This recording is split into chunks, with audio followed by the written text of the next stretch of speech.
The 2020s are basically half over, and it got me thinking about what were the most popular anime of the 2020s. So I decided to make a tier list of the 25 most popular anime that aired in 2020 so far.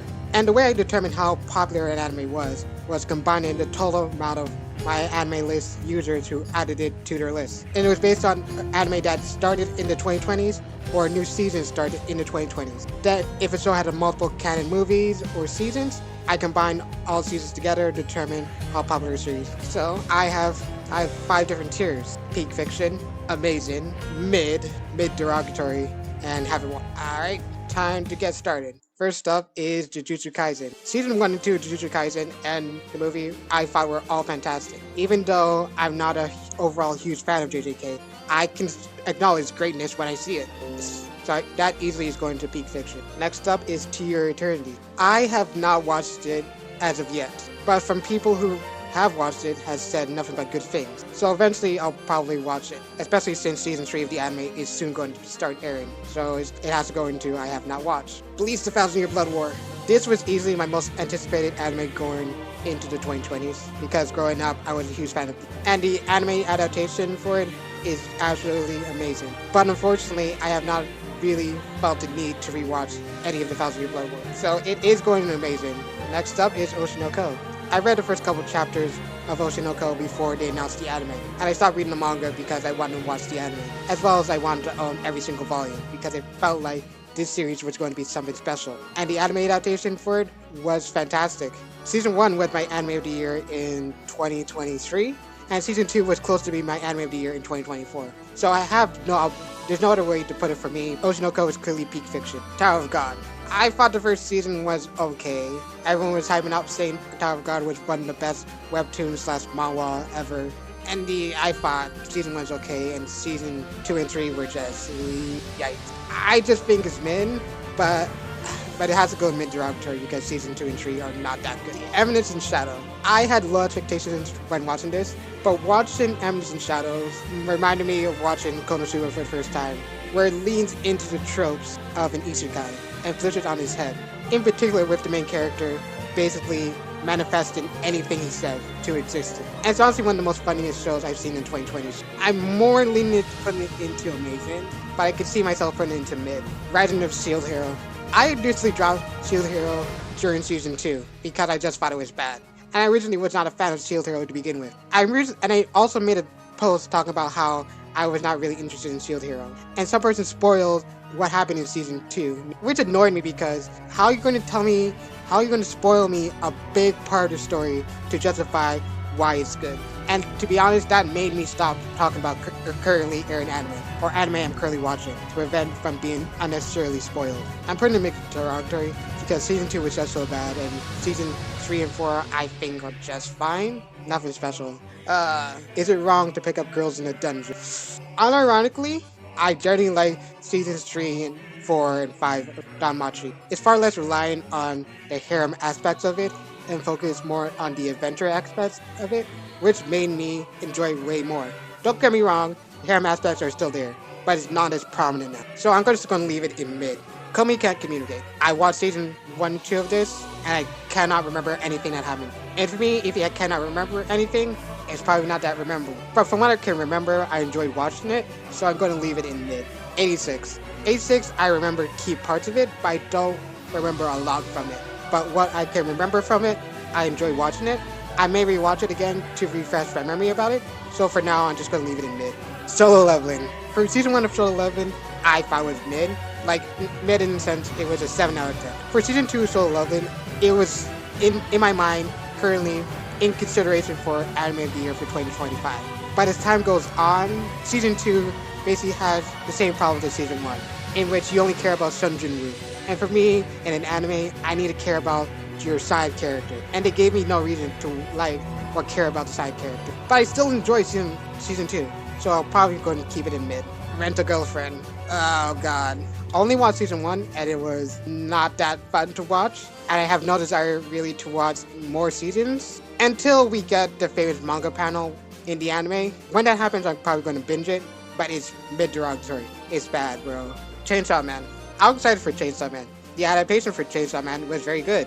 The anime adaptation of Chainsaw Man, to me, feels like an Oscar bait type of anime. I can acknowledge that it's good, but something about the anime adaptation did not connect with me, so I'm going to leave it in mid. Horimiya. To me, easily one of the best romance animes of the 2020s. I had low expectations going in. My expectation was blown out of the water with both the original anime and as well as Horimiya Missing Pieces, which adapted the missing manga chapters in the anime. And honestly, if you have not watched it, you should watch it. It's very good, and I'm going to put it in amazing. Spy Family. Spy Family runs into a problem. I wish it does more with the three main aspects of it, which is Lloyd's spy stuff, Anya's telepathy stuff and being just a kid, and yours assassin stuff. We get more of Anya and Lloyd, but we hardly got any Yor. We got more Yor stuff in season 2, which was fantastic and made me love season 2, but only like that condensed arc about Yor. And for me, Spy Family is always at its best when it combines all three aspects of Yor, Lloyd, and Anya's lives. And it does not do that most of the time. So I'm going to put it in mid. Tokyo Revengers. Everyone was hyping up. Tokyo Revengers blew up when it first aired. And everyone was talking about, oh, this is amazing. I was so excited to catch up with the anime. I thought it was just okay. And it continues just to be okay or turn on to bad. So I have to put it in mid derogatory. My Hero Academia. I recently dropped My Hero during season 7. That's because I was a manga reader and I dropped the manga based on what happened to Stars and Stripes, because they basically fridged a character for plot convenience. And then also everyone's reaction to who the traitor was. I was just annoyed about My Hero. So it led me to drop the anime once we reached that point. I still think the anime for My Hero is fantastic, but the story content for it is mid, but when My Hero hits its stride, it is still amazing. I could go, for now I'm going to put mid, Dr. Stone.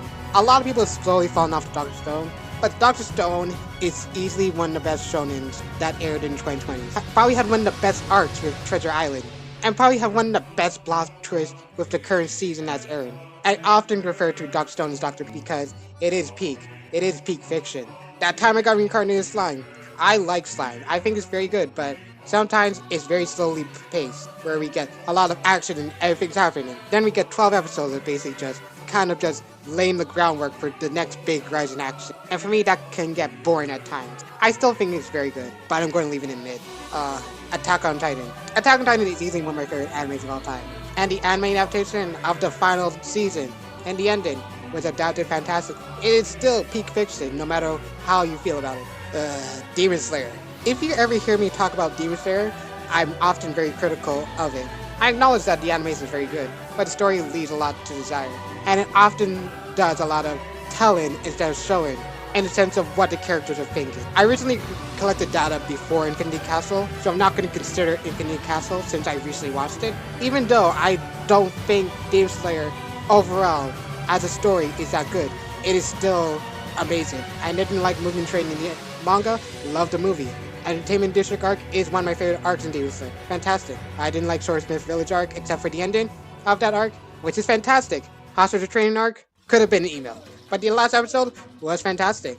I rewatched the last 10 minutes of that episode multiple times. I still will reference Demon Slayer as Mid Slayer, but I will acknowledge that it is amazing. Mushoku Tensei, Job's Reincarnation, one of the most beautiful animes I've seen all 2020s. Love a lot of these characters. And you honestly never know what's going to happen with this show, which I love. Unpredictability. I'm usually going to put this in amazing because it does so much stuff I love in an anime. Kaguya-sama. Season 2 and 3 of Kaguya-sama, especially Season 3, is some of my most enjoyable anime watching experience in a long time. If I were to tell you what I want in an anime, I want comedy.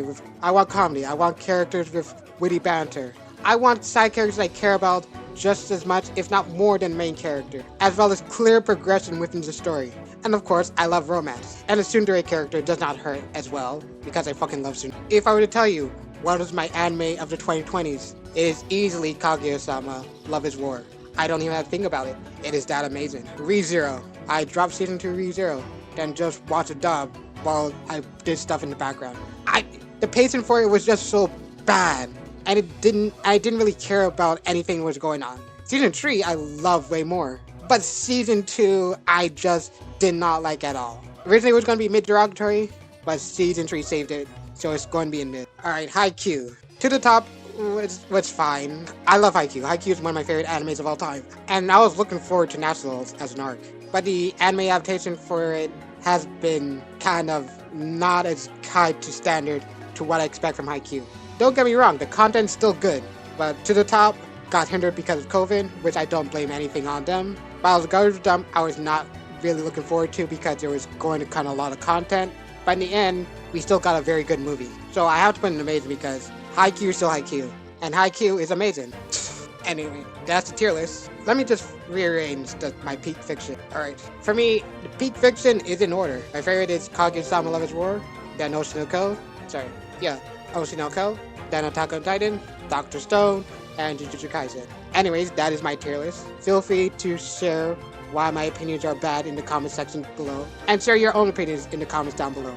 I will leave a link to the tier list description. Anyways, I have been D-Man. You can find me anywhere at D_man416x, and I'll see you when I see you.